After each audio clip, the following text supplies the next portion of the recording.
सर्वांना माझा सादर दंडवत प्रणाम।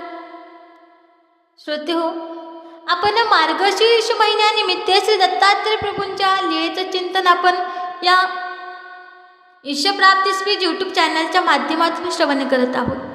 आणि श्री दत्तात्रय प्रभूंच्या लीळा श्रवण करत असताना आता आपण यदुराजांना श्री दत्तात्रय प्रभूंनी कोणते ज्ञान निरूपण केलेलं आहे तेच म्हणजे श्री दत्तात्रय प्रभूंचे 24 गुरु हे यदुराजाला श्री दत्तात्रय प्रभू सांगत असतात। हे ज्ञान श्री दत्तात्रय प्रभू यदुराजाला देत असतात आणि हे ज्ञान निरूपण करीत असताना श्री दत्तात्रय प्रभूंनी त्यांना 24 गुरुविषयी माहिती सांगितलेली आहे। या 24 गुरु आपण श्रवण करत असताना आपल्याला याच्यातून दिसून येतं की या सृष्टीमध्ये अशी प्रत्येक गोष्ट आहे, अशी प्रत्येक वस्तू, असा प्रत्येक जीव जात आहे, त्यामध्ये काहीतरी चांगलं दडलेलं आहे आणि त्यातील एक चांगला गुण घेऊन आपण आपल्या या जीवनाचं सोनं मात्र नक्कीच करू शकतो। ही शिकवण आपल्याला श्री दत्तात्रय प्रभूंच्या या 24 गुरुमधून आपल्याला दिसून येते। आणि श्री दत्तात्रय प्रभूचे ते 24 गुरु कोणते ते आपण मागच्या व्हिडिओमध्ये श्रवण केलेलेच आहेत आणि त्याचपैकी 7 गुरूंचं आपण चिंतन केलेलं आहे। आणि अशा प्रकारे 8व्या गुरुकडून श्री दत्तात्रय प्रभूंनी कोणता गुण शिकलेला आहे ते सांगण्यासाठी श्री दत्तात्रय प्रभू त्या राजाला यदुराजाला म्हणतात, हे राजन, आता माझा 8वा गुरु हा कपोत पक्षी आहे, तेच म्हणजे एक कबूतर। आता तुम्हा आम्हाला सर्वांनाच असा विचार प्रश्न पडला असेल, या कबुतरापासून काय शिकायसारखं आहे बरं? तर हे श्री दत्तात्रय प्रभू त्या राजाला सांगतात, राजा, अतिस्नेहामुळे आपण आपल्या कुटुंबाचा सर्वनाश कसा होतो ते मी या कबुतरापासून शिकलेलो आहे। एक कबुतराचं जोडपं त्या जंगलामध्ये, त्या अरण्यामध्ये बरेच दिवस झालं तिथे राहत होतं आणि तिथे राहत असताना त्या दोघांनाही एकमेकाविषयी अतिशय आवडी निर्माण झालेली होती। ते एकमेकावर अतिशय परस्परामध्ये, त्यांच्या दोघांमध्येही परस्परामध्ये अतिशय प्रेम ओसांडून वाहत होतं आणि सगळं काही सुरळीत चालू असताना आताच त्यांची वंशवेल सुद्धा बहरलेली होती। त्यांना अनेक पिल्ले झाले होते। त्या पिल्ल्याचा कलकलाट आणि त्यांच्या त्या छोट्या छोट्या पक्ष्यांचा त्या बालक्रीडामध्ये दोघंही अतिशय हरवून जात होते। त्या दोघांच्या त्या पक्ष्यांच्या बालक्रीडा बघत असताना दोघांनाही सुख होतो, आनंद होत असते आणि अशा प्रकारे आनंदाचं वातावरण त्या कुटुंबामध्ये होतं। पण एकदा ते दोघेही त्या पिल्ल्यांना घरट्यात ठेवून चारा आणण्यासाठी रानात गेलेले होते।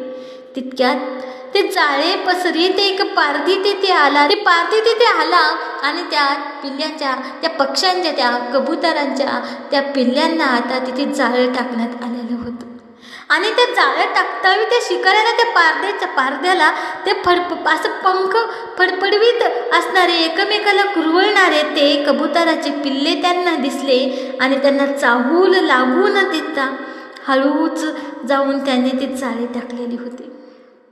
एकदम सगळी पिल्ले अशी थरथर कापायला लागली होती, त्यांना भीती वाटत होती, तरीही त्या पारध्यांनी त्यांना तितक्यात धरलं होतं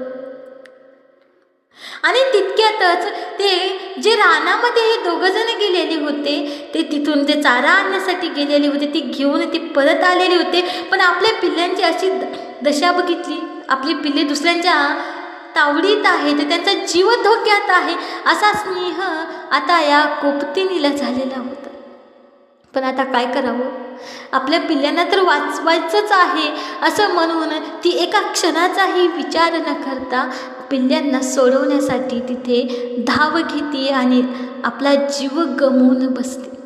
अशा प्रकारे त्या पारध्याने एकदम सगळी पिल्ले पटकन पकडलेली होती आणि तिकडून ते रानात गेलेले कबूतर पती पत्नी दोघेही आलेले होते। दोघेही येऊन बघतात तर आपल्या बालकांना कुणीतरी आपल्या तावडीत कैद केलेला आहे, आपल्या बाळांचा जीव आता धोक्यात आहे, त्यांचं वाचवायचं आहे, हे दुःख त्यांना सहन होईना गेलं। ते आरडू लागले, ओरडू लागले मदतीला, पण काय करावं, कोणीच तिथं जवळ नव्हतं की त्यांची मदत करू शकेल। आणि ते पाहताच क्षणी त्यांना अतिशय दुःख झालेलं होतं, पण पक्षिणीला दुःखाचा वेग मात्र सहन होईना. मग काय करावं? आता आपल्या पिल्ल्यांचा आपल्याला जीव वाचवायचा एक प्रयत्न तरी करायचा आहे असं म्हणून ती मागचा पुढचा विचार न करता अचानक त्या जाळ्यामध्ये ती धावली आणि पिल्ल्यांना स्पर्शित जाळ्यात शिरलेली होती. ते पाहून ते कबूतर अतिशय दुःखी होऊन म्हणू लागला, हे प्रिय, मला सोडून तू एकटी का जातेस? आता या सुन्या घरट्यात मी एकटा काय करू? अरे देवा, मला हे कोणते दिवस दाखवलेले आहेस? आणि असे म्हणून तो सुद्धा तत्काळ त्या जाळ्यात प्रवेश करीत होता. आणि या ममतेच्या पाशात, या मोहमायाच्या ममतेच्या पाशात कोण गुरफाटत नाही, कोण गुरफाटून जात नाही. या मोहमायाच्या पाशामध्ये या अनेक कुटुंब आपलं सर्वस्व गमावून बसतात. आणि आता हे सुद्धा सहकुटुंब त्या पारध्याच्या स्वाधीन झाले होते. पारधी मात्र आनंदाने जाळे गोळा करून चालू लागला. म्हणून राजा, तू कधीही या कुटुंबात गुरफटू नकोस. अशा या कुटुंबाच्या मोहमायामध्ये गुरफाटून जाऊ नको, या सृष्टीच्या मोहमायामध्ये गुरफाटून जाऊ नको. तू स्वतंत्र राहा, ईश्वराची भक्ती कर, ईश्वराचं चिंतन कर, ईश्वराच्या लीळेचं चिंतन कर आणि आपल्या जीवनाचं, आपल्या आत्म्याचं कल्याण कर. अशी शिकवण श्री दत्तात्रय प्रभू या कोपत्त पक्षापासून शिकावी, अशी त्या यदुराजाला हे निरूपण करतात. असे हे निरूपण श्री दत्तात्रय प्रभूंनी केलेलं आहे. आता श्री दत्तात्रय प्रभू त्या यदुराजाला 9व्या गुरुविषयी सांगत असतात. ते म्हणतात, हे राजन, त्या राजाला श्री दत्तात्रय प्रभू सांगतात, राजन, माझा 9वा गुरु आहे अजगर. अजगर कधी अन्न आणण्यासाठी वनवन करताना आपल्याला दिसलेला आहे का? शिवाय सुरस विरस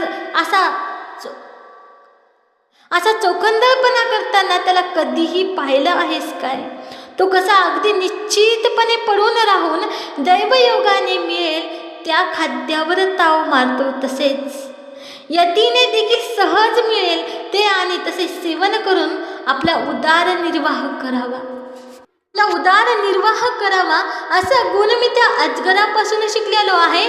आता श्री दत्तात्रय प्रभू म्हणतात, हे राजन, माझा 10वा गुरु आहे समुद्र. समुद्र अगदी तुडुंब भरून वाहणाऱ्या महानद्याचा प्रवाह येऊन मिळत असतो. त्या समुद्रामध्ये अगदी तुडुंब भरून वाहणाऱ्या त्या महानद्यांचे प्रवाह येऊन त्या समुद्रामध्ये मिळत असून देखील तो कधीच आपली मर्यादा सोडित नाही किंवा पाऊस पडत नाही म्हणून आटतही नाही. अगदी तसेच परमेश्वर पारायणाने, अगदी तसेच ज्या प्रकारे परमेश्वराने आपल्याला विधी सांगितलेला आहे तो विधी आपण आचरावे, आपण परमेश्वराने सांगितलेल्या त्या रस्त्यावरच चलावे, तसं वागत राहावे आणि या लाभाच्या ठिकाणी विषाद हर्ष मानू नये. सुख आलं म्हणून अगदी आनंदी होऊन कणीकडेही वाहत जाऊ नये आणि दुःख आलं म्हणून अतिशय वाईट रस्त्याकडे वाहत जाऊ नये, असं स्थिर राहावं. हा गुण मी मात्र समुद्राकडून शिकलेलो आहे, असं श्री दत्तात्रय प्रभू त्या यदुराजाला सांगत असतात. आता श्री दत्तात्रय प्रभू म्हणतात, हे निरूपण सांगताना श्री दत्तात्रय प्रभू यदुराजाला म्हणतात, हे राजन, स्त्री सौंदर्याच्या मोहाने सर्वस्वाचा नाश होतो. कसा होतो याचे उत्कृष्ट उदाहरण म्हणजे पतंग आहे. आता श्री दत्तात्रय प्रभू आता यदुराजाला निरूपण करत असताना सांगतात, हे राजन, माझा आता 10वा गुरु, आता माझा 11वा गुरु आहे तो म्हणजे पतंग. पतंग म्हणजे ते एका प्रकारचा एक किडा असतो.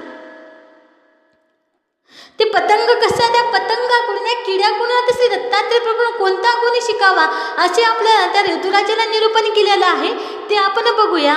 श्री दत्तात्रय प्रभू म्हणतात, हे राजन, स्त्री सौंदर्याच्या मोहाने सर्वस्वाचा नाश कसा होतो याचे उत्कृष्ट उदाहरण म्हणजे पतंग आहे. दीप ज्योतीचे तेज पाहून तो क्षणात झेप घेतो, पण पंख जळाल्यामुळे तडफडून मरण्याशिवाय त्याच्या पदरी काहीच पडत नाही. त्याचप्रमाणे त्या उफळणाऱ्या तारुण्यात स्त्रीचे रूपडे पाहून मनुष्याच्या ठिकाणी विकाराची धुंदी चढते. मग त्याच्या ठिकाणी रजोरूप भावनेचा इतका उत्कर्ष होतो की त्याच्या ठिकाणचे सर्व सद्विचार, सद्बुद्धी, सात्विकता, क्षमता सगळे हे मावळून जाते, त्याला विसर पडतो. म्हणून स्त्रीच्या सहवासात पुरुष कधीच मोक्षमार्गाची वाटचाल करू शकत नाही. पुरुष कधीच परमेश्वराच्या भक्तीचा मार्ग निवडू शकत नाही. यासाठी मी पतंग गुरु केलेला आहे, अशी शिकवण श्री दत्तात्रय प्रभू या गुरुमधून सांगत असतात. आता श्री दत्तात्रय प्रभू म्हणतात, हे राजन, इथे श्री दत्तात्रय प्रभू आता सांगतात, हे राजा, मी आता माझा 12वा गुरु आहे भ्रमर. हे राजा, मधुकराने अर्थात भ्रमराने कधी आपल्या खाद्यपेयाचा साठा करून ठेवला आहे काय?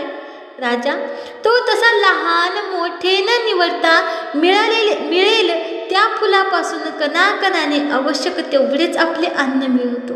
त्याचप्रमाणे साधकाने रागद्वेषाचा त्याग करून असे निराभिलाषपणे घरोघर भिक्षा मागून आवश्यक तेवढेच अन्न मिळवावे, हे मी भ्रमरापासून शिकलेलो आहे. आणि अन्न कितीही आणून कितीही मागून त्याचा नासधूस न करता आपल्याला जेवढं लागेल तेवढ्याची भिक्षा मागावी, खावी आणि कोणत्याही गोष्टीचा साठा करून ठेवू नये. असा हा गुण मी या भ्रमरापासून, असा मोह ठेवू नये, कोणत्याही गोष्टीत आपला जीव ठेवू नये, अशी ही शिकवण मी या भ्रमरापासून शिकलेलो आहे. आता यदुराजाला सांगत असताना श्री दत्तात्रय प्रभू म्हणतात, हे राजन, आता श्री दत्तात्रय प्रभू त्या राजाला म्हणतात, राजन, माझा आता 13वा गुरु आहे हत्ती. हत्ती म्हणजे हे श्री दत्तात्रय प्रभू त्या राजाला म्हणतात, राजन, योगायोगाने प्रथम स्त्रीचा त्याग करायला पाहिजे, आणि जर नाही केला तर हत्तीप्रमाणे आपल्याला विनाकारण मरणास सामोरे जावे लागते. शूर आणि बलवान गजराज पण एकदा तो हत्तीनिशी संग करून लागला तर मग अंगावर पडणारा धाव तो थोपवू शकत नाही. म्हणून मी स्त्रीरूपी मायेचा त्याग करून आत्मानंदात, त्या परमेश्वराच्या आनंदात, त्या ईश्वराच्या भक्तीत मग्न व्हायला पाहिजे. हा गुण मी हत्तीपासून अंगी केलेला आहे आणि हत्तीपासून हा गुण आपल्याला शिकण्यासारखा आहे, अशी शिकवण श्री दत्तात्रय प्रभू असं निरूपण आता यदुराजाला करत असतात. आणि करत असताना आता श्री दत्तात्रय प्रभू म्हणतात, हे राजा, आता माझा 14वा गुरु आहे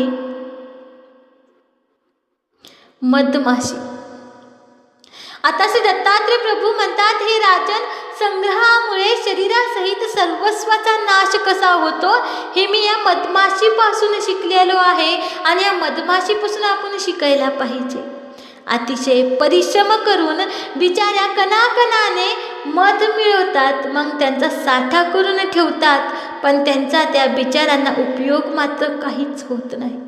तसेच माणसाचे लक्ष हे संग्रहरूपी गोष्टीकडे लागलेलं असतं, त्यामुळे तो ईश्वर स्मरणासारख्या गोष्टीत कदाचित एकनिष्ठ होऊच शकत नाही, मन एकाग्र करूच शकत नाही आणि हा संग्रह गोळा करत असतो. पण हे संग्रह गोळा करत असताना या मानवाच्या मनात एक क्षणभरही असा विचार येत नाही, आपण जो संग्रह गोळा करत आहोत त्याचा आपल्याला येत किंचितही उपयोग पडणार नाही. पण या मधमाशीपासून हा गुण शिकणं आवश्यक आहे. आयुष्यभर संग्रह केला आणि त्याचा मध मात्र दुसरंच कोणी घेऊन टाकत असतो. संग्रह महत्त्वाचा नसून संग्रह हा परमेश्वराच्या नामाचा करावा, संग्रह हा चांगल्या कर्माचा करावा, अशी शिकवण ह्या मधमाशापासून श्री दत्तात शिकावी. घ्या असा हा गुण या मधमाशापासून अंगी करावा, असे हे महत्त्वाचे निरूपण श्री दत्तात्रय प्रभू आता यदुराजाला सांगत असतात. आता यदुराजाला श्री दत्तात्रय प्रभू म्हणतात, हे राजन, माझा 15वा गुरु हरिण आहे. आता श्री दत्तात्रय प्रभू त्या राजाला म्हणतात, राजन, पारधी विशिष्ट प्रकारे गत असलेल्या गायनावर लुप्त झाल्यामुळे अचानक समोर येतो. तेव्हा तो दचकतो, पण काय उपयोग, बिचाराला तडफडण्याशिवाय कोणताच मार्ग शिल्लक नसतो. म्हणून साधकाने गायनाआधी कोणत्याच विषयाच्या ठिकाणी रममान होऊ नये आणि रससेवनाच्या बाबतीत तर त्यांनी अधिकच कटाक्ष बाळगायला हवा, नाहीतर गळाला लावलेल्या आमिषेच्या लोभाने धावलेल्या माशाप्रमाणे त्याला मृत्यूला सामोरे जाणे त्याच्या नशिबी येतं. रस सेवन करणारा साधक स्मरणविधीच्या ठिकाणी दक्ष होऊच शकत नसल्यामुळे तो मोक्षाला अंतरतो. म्हणून आपलं मन, आपली आवडी, आपली श्रद्धा, आपली भक्ती ही परमेश्वराच्या ठिकाणी लावावी. हा गुण या हरिणापासून श्री दत्तात्रय प्रभूने त्या यदुराजाला अंगी करावा अशी एक शिकवण यदुराजाला दिलेली आहे. असं अनमोल ज्ञान, असे अनमोल असे सद्विचार श्री दत्तात्रय प्रभू त्या यदुराजाला निरूपण करत आहेत. आता आपण आजच्या या व्हिडिओत इथेच समाप्त करू आणि राहिलेले श्री दत्तात्रय प्रभूंचे 24 गुरुपैकी आता पुढचे राहिलेले आपण पुढच्या व्हिडिओमध्ये श्रवण करूया. दंडवत प्रणाम. ही श्री दत्तात्रय प्रभूंची ही गुरुविषयी माहिती तुम्हाला कशी वाटली ती कमेंटमध्ये नक्कीच कळवा. दंडवत प्रणाम. जय श्री चक्रधर.